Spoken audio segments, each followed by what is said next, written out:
Welcome to Self-Taught, where former foster youth, like myself, share our real-life experiences with sex, health, and life. Hosted by the Reproductive Health Equity Project, these are some conversations we wish we'd had earlier.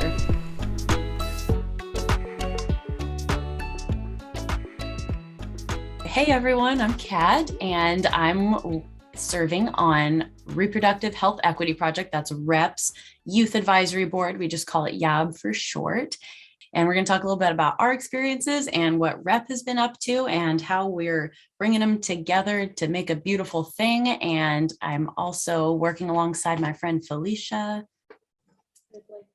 Hey, Kat, thank you. I'm Phillisha, and I'm in the general Elsinore area. And as Kat mentioned, working with the Youth Advisory Board, here to talk about reproductive health. Phillisha and I jump right into this episode and start talking about going to see the doctor. Speaking of going to the doctor, can I just complain about how difficult it was for me to actually make an appointment? Because I don't know if you can speak to this at all, but for me, just to make an appointment, the reason it's taken me all year is through Medi-Cal. I have some other company that does the insurance paid by Medi-Cal, and then they pay some providers, which I don't understand how that works. And then those providers set me up to a specific doctor's office, which has a different name.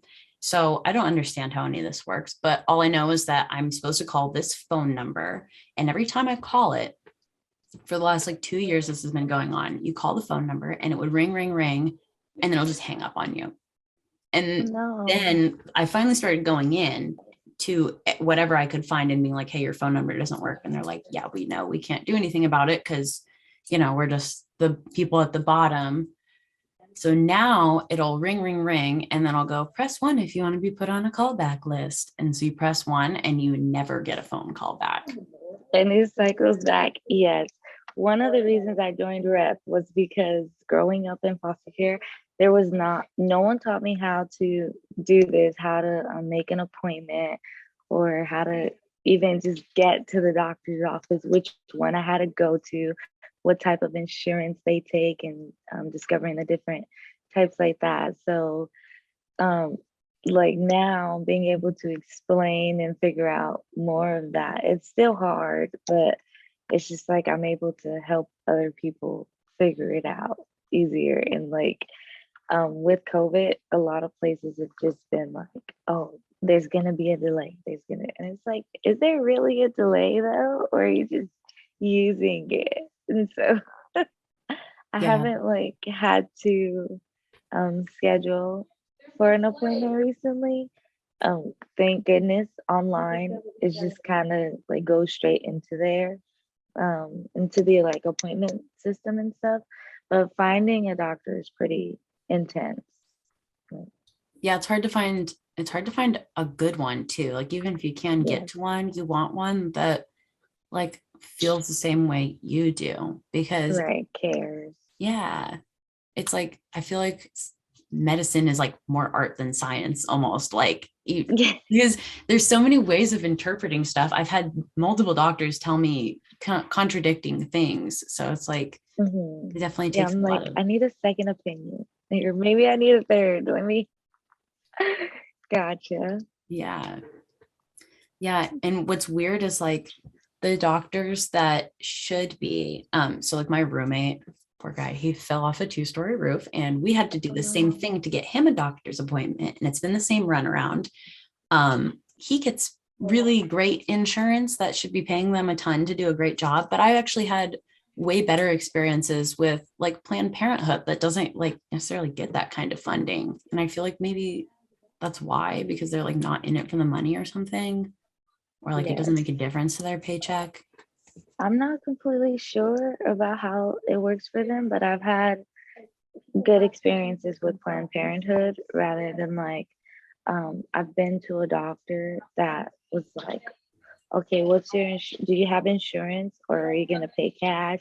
And I'm oh, I have Medi-Cal, and they're they just completely start changing the way they address me and how bedside manner is just here, okay, do this instead of, so this is how we're gonna do it, and do you feel more comfortable this way or that way? And like Planned Parenthood is just, if you have it, you do. If you don't, we'll get you onto something, which has been like really good for me growing up because I didn't know I had Medi-Cal for a long time. Like no one told me, oh, you're a foster youth, so you have Medi-Cal, or did your parents sign you up? So I just went into Planned Parenthood like, oh, I don't have any insurance, and they're like, well, let's get you on something, and then we'll figure it out. And I'm like, oh, okay, that's cool. That's Like I amazing. don't have Could to. you like elaborate on that story? Like tell me, like paint me a picture of what it was like for you to go in there, not knowing what, if anything, they can do for you, and like how it really was. Like walk me through it. Yes. So it's a little personal, but I got shingles when I was 13, and I went to a hospital, and like my back was blistering up so like really badly. And unfortunately, the hospital was like, "Oh, do you have insurance? How are you gonna pay?" And I'm like, "I don't know." And I was by myself. I just like felt something itchy on my back at the time, and I was in the system. So the caretaker, unfortunately, that I was with didn't take me. Then about a month later, I went back home with my mom, and she took me to another hospital, and they were just like, "Oh, people your age don't get this, and what insurance do you have?" And they were just speaking to my mom and not me, like, so I didn't really know what was going on, and they just sent me home. They're like, "Oh, just go home. Here's a cream." Nothing happened. Then I went back into the system and didn't hear from my mom, but then I was in pain at that point, and it was just blistering so fast. And I'm like, what, like, where do I go? How am I going to do this? And right down the street, there was a Planned Parenthood. And they're like, oh, well, we handle more different types of, um, what's the word, of medical needs. And I'm like, but I've been to 2 hospitals and I don't know what's happening. And then the doctor's just like, come on, I'll check you out. And he didn't ask about my insurance until later, until like after he looked at me and said, this is what you should do. This is where you should go. I know a really good place that will help you. And then they like, it was literally one sheet of paper that I had to fill out to get a green card instead of like the which I didn't know at the time was the blue and white Medi-Cal card. And they gave me a green card, and they're like, just go here with this, and they'll help you. So I got to that doctor, and this guy's like, okay, let's go to the hospital. So literally, this doctor from a small doctor's office takes me to the hospital, and he's like advocating for me, letting them know that this is what's happening on her back. And I was a timid little girl. Like I was afraid to say hi to people. They just be like, hello. And I'm like, okay, you know. So when he was speaking for me, I just felt like so really like kind of the pain went away just a bit, you know, just knowing that someone else is handling it. And I ended up getting the best care at that hospital. But it took like a lot of steps and a lot of people to get there. Yeah. So he like literally like took you in his car and was like, come with me. We're gonna go to Let's go to the hospital. Wow. Yes. I mean, Yeah. do you think he's even allowed to do that? Or do you think he was like, this little girl needs somebody that actually cares? We're doing this. You know what I mean? I think it was more that one. Yeah. Yeah. I can't imagine being allowed to do that. But he was like, Right. this. That's amazing. Yeah. And there was a lady in that hospital that started talking to me about, oh, have you had like STD testing and all this stuff? And I'm like, what's that? Like, I'm not, you know, like I'm 13. I don't know. And so it got pretty intense, but I learned a lot just from that one person speaking for me.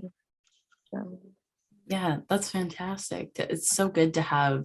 That's, I mean, the only way that I've survived is like finding somebody that like, you seem like you know what's going on, and just like, I just cling to that person until, until I can get there by Yes. myself. But I totally understand what you mean about like being a kid and you're like super timid and you don't know. And I mean, personally, I was always like very, and still in a lot of ways am, but I've always been very squeamish about like periods and like all that stuff. And that's like why I joined Rep, because I'm like, if I'm feeling that way and if I'm struggling in that way of being squeamish and don't want to talk about weird stuff, then other people must be too. Right. Yeah. It's like I'm not the only one.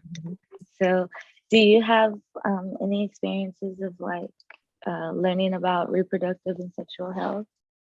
Yeah. How did you learn? Yeah, well, actually, not as a kid too much at all, because right, so I'm like adopted, and my particular experience with being adopted is I think fairly unique to other foster kids. So it might be a little bit confusing to explain, but more or less, I was adopted by my grandma. And I think she always assumed that I was going to get the talk at school, and or assumed that somebody else would give it to me, because I did like live with a lot of other families throughout my upbringing. So I think a lot of everybody kind of just like passed the buck thinking that somebody else would do it. But I never got the talk from school, because all you have to do is get your parent to sign the little piece of paper. And that was easy for me to do, because I was kind of left to my own devices mostly. Yeah.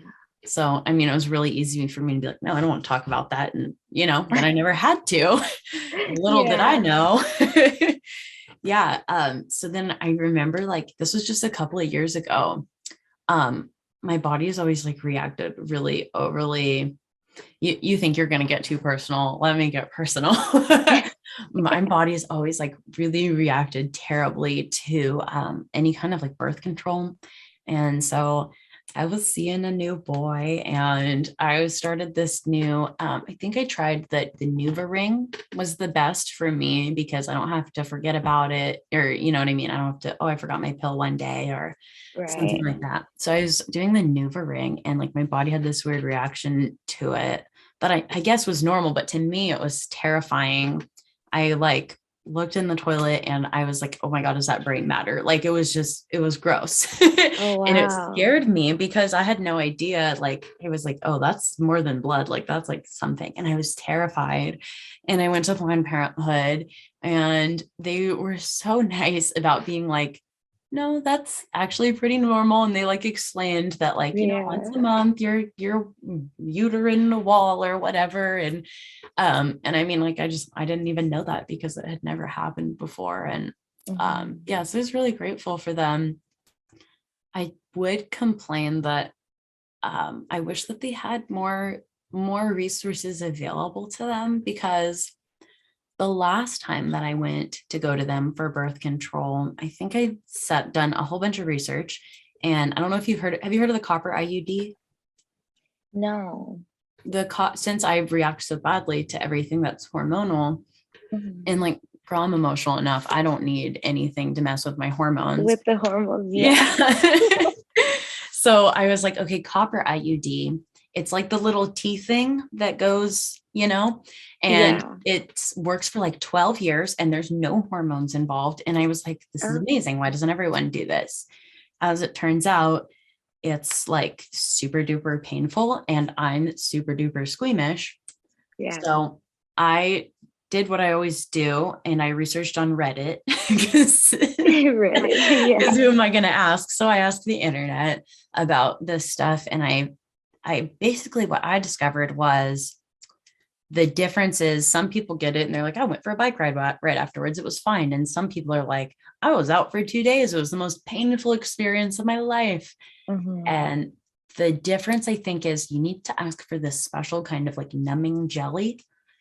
And so the day came, and I asked Planned Parenthood about it, and they didn't have it, because they just don't get funding for extra little goodies like that. But I had no idea that there was a numbing jelly. I had the maternal IUD. And like I stayed in bed for like 2 days. Like you said. Oh, you have them. Oh, okay. So that one's not the copper. That's probably the other like hormonal one.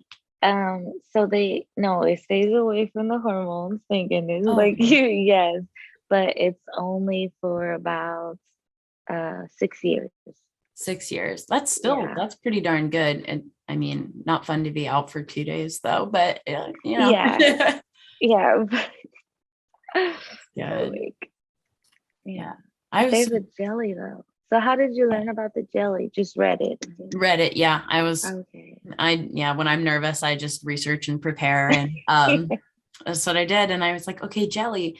And when I was there, I was in the office and Mhm. it was pandemic. So I'm like outside on the phone with the people that are on the other side of the glass and stuff. But I told them, I was like, okay, well, what do you guys think? Like, how do you rate the pain? And I'm like so grateful that they were like honest with me. And like I have this really wonderful boyfriend that was there with me to like hold my hand and whatever. And Mhm. she was like, honestly, like if you're nervous about it at all, probably don't.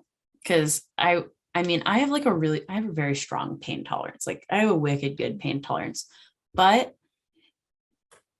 up there, like I'm also very squeamish. So I was like, I could probably handle it if it was anywhere but the most holy of holies, like, Yeah.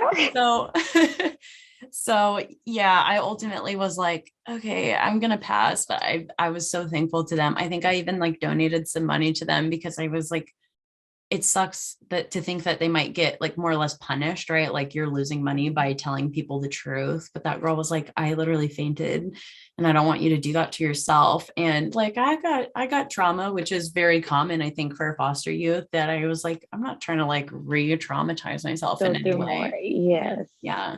Like I built up that resilience. So Yeah. okay.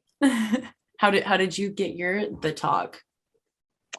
Um, Besides that doctor's the hospital appointment, because the nurse was like, we're super busy, but she filled me in. She recommended me to there were like two different Planned Parenthoods, and one of them were like super busy in the area that I was in at the time.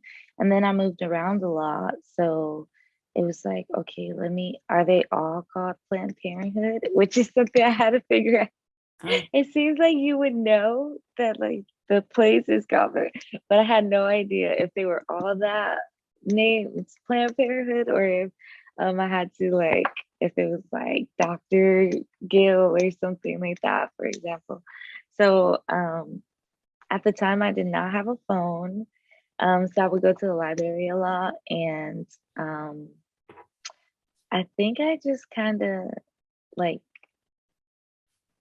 well I couldn't get a library card because your parent had to sign you up, and it was like a lot of circles that I had to go through.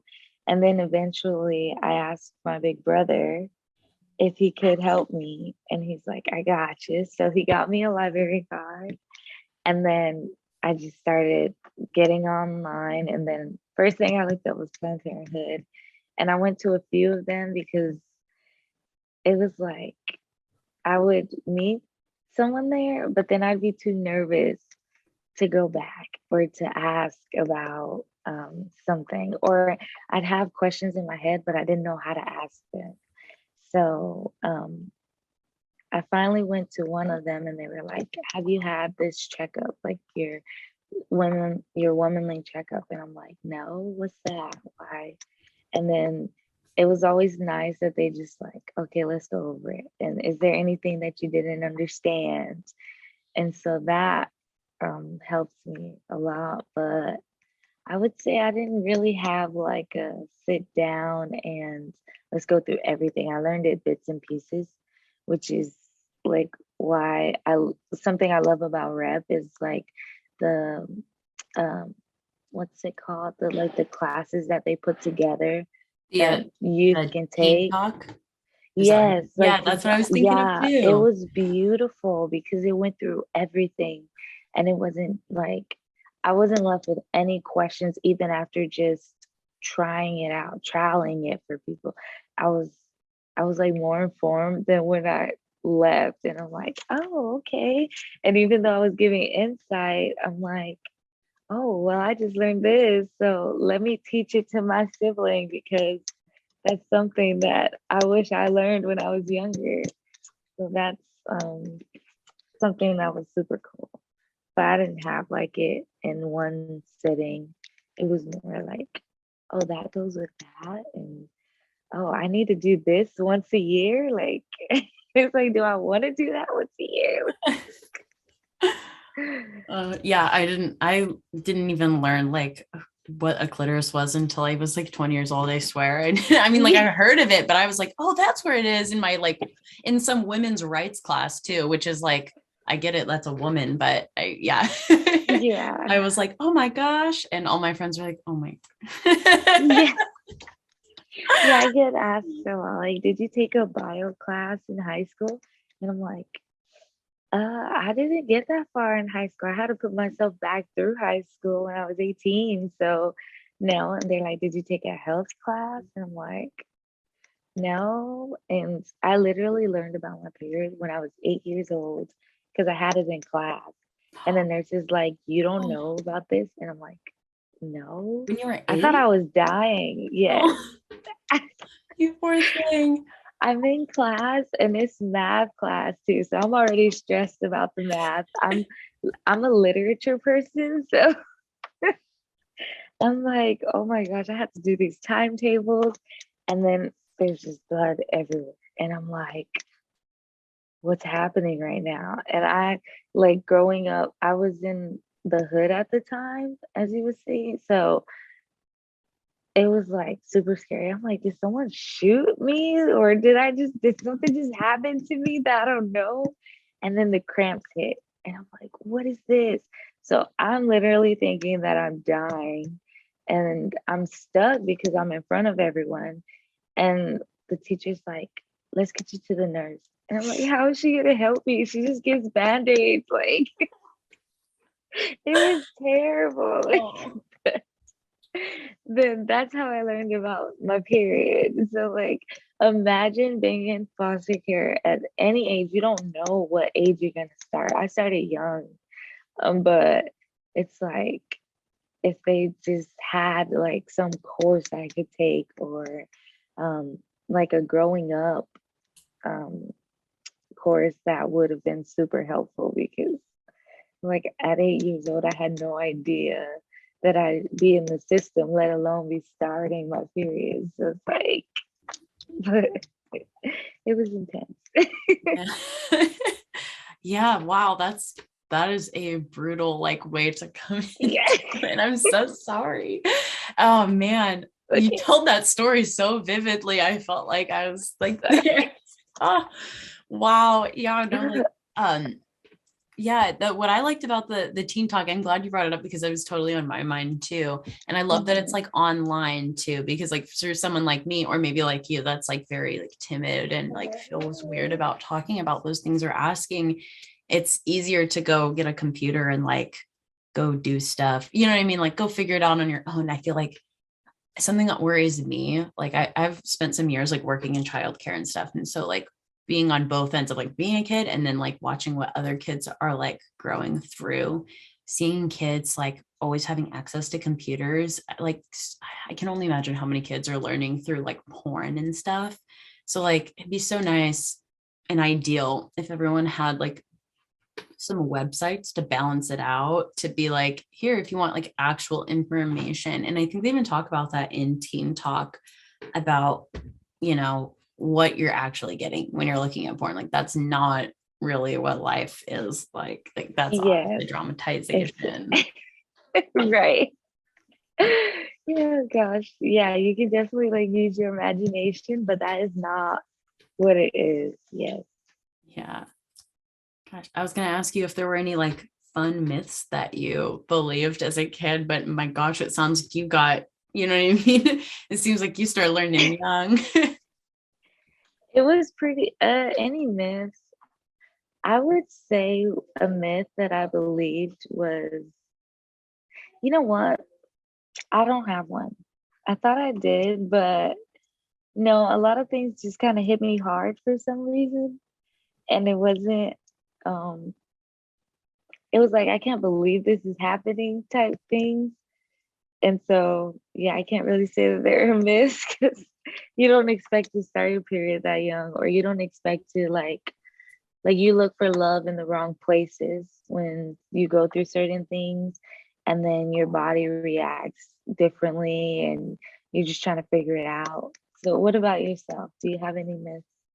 I feel like you were going somewhere with that, though, Phillisha. I'll tell you mine, but I feel like you were kind of scratching the surface of something like really heavy that you want to like get off of your chest. Like, I mean, like as far as like relationships and stuff, that I mean, I don't know if that's like an everyone thing or if that's more of, I feel like it's got to be more of a foster care thing, like looking for love in the wrong places. It's so, yeah, yeah, that's heavy. Yeah. Like, I mean, relationship wise, you want like that sense of belonging, but then like also like Mhm. your physical needs, yeah. Yeah. I mean, it's hard enough being a kid and like, you know, I can only imagine being a boy and trying to hide a boner in class or something. And then like, I feel for that. Or, I mean, I can't even tell you how many times I didn't want to ask anybody for a tampon and like there goes that And pair you of needed pants and one. like, Yeah. yeah, terrible. Yeah. But then like that is kind of combined with not knowing healthy relationships, not having it modeled to you, not having, Mhm. healthy relationship adults around you to talk you through like, Boundaries. yeah, Yes. boundaries are huge.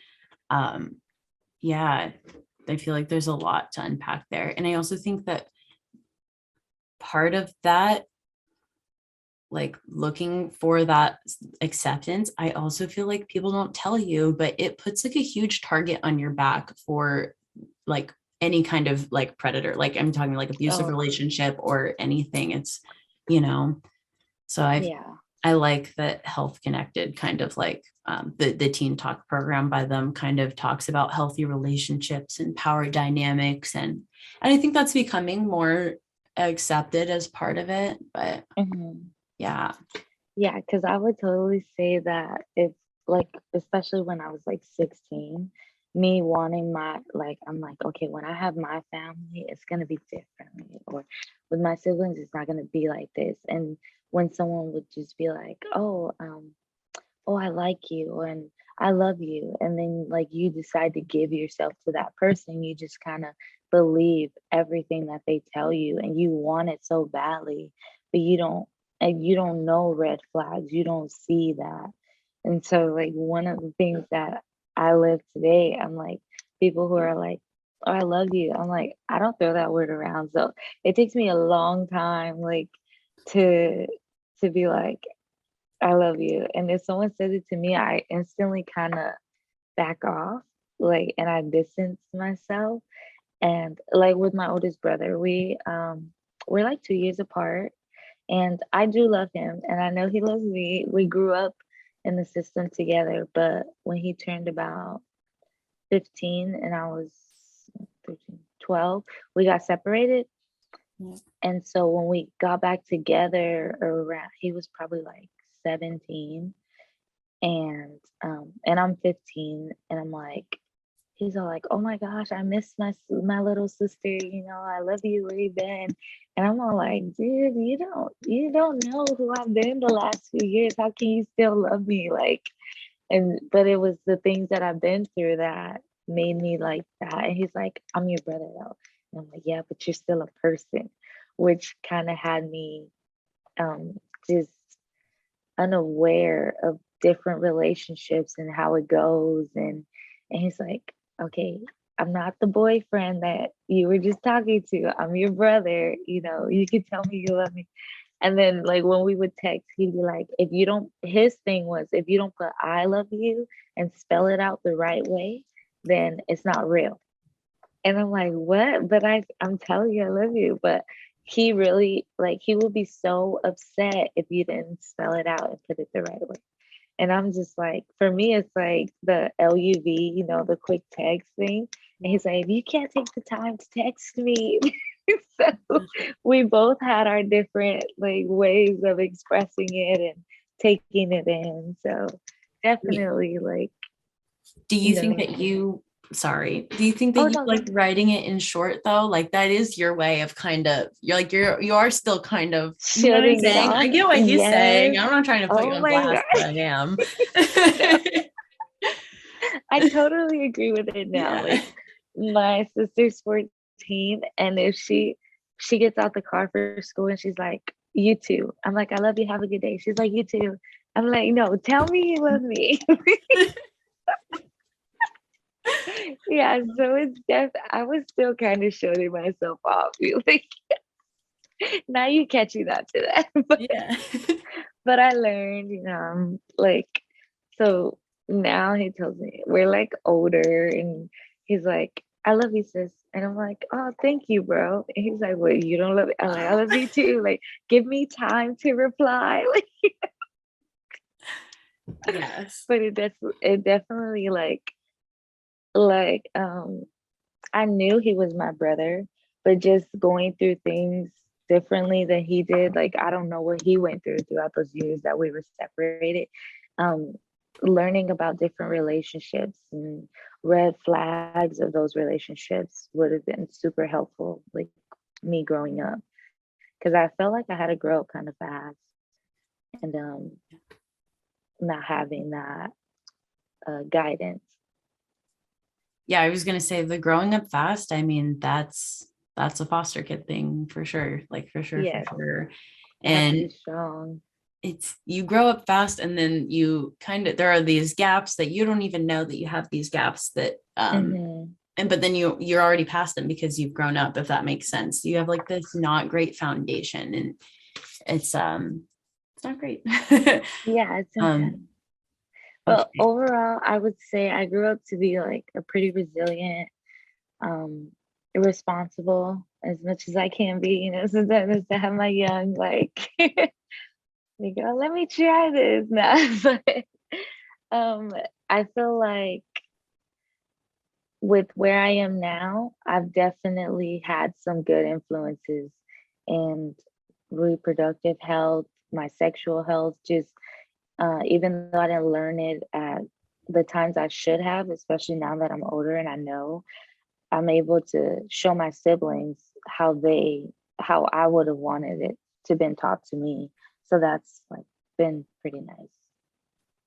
Yeah, and I think that's probably also why I don't have like any little siblings like per se, but I think in the same way that I have like a lot of like brothers that are, you know what I mean, like how you were talking about your brother in care. I'm Mhm. assuming you aren't like actually blood related, but your brothers. Oh, we are. Oh, you are. Yeah. Oh, I'm sorry. Yeah. Oh, No, you're fine. well, I have a whole bunch of like brothers that are not related to me, and yeah, Yeah. and I feel like I have, I think you do too, like very like motherly instincts, and Yes. yeah, so I like being a part of the board and kind of learning how to get over my own stuff and how to kind of Mhm. pass that forward to others, and like for the next kiddos that come along, hopefully make it a Yes. little bit easier. That's what I And love about rap. Like I don't have to be one person pushing it out there. And it's like, but it's still some of me inside of it, which makes it like I'm getting the word out. yeah, being a part of something, yeah, we're definitely stronger together, because Yes. I mean, this is like the first time in my life that I've really known other kids, or I guess we're not kids anymore, but people that were kids in foster care and stuff, and Yeah. understanding things like I never understood like why it's important to have a father figure when I was a kid. Like I never had one, so I didn't understand the lacking. And so I was Mhm. like, I don't get it. But now I'm an adult, and now I'm with other people that have that shared experience. I have like that perspective. And so like, yeah, I'm excited to hopefully do more with that. Yes. Same. Thanks for stopping by. To hear more and support our cause, like this video and subscribe to our channel, and check out fosterreprohealth.org for more resources.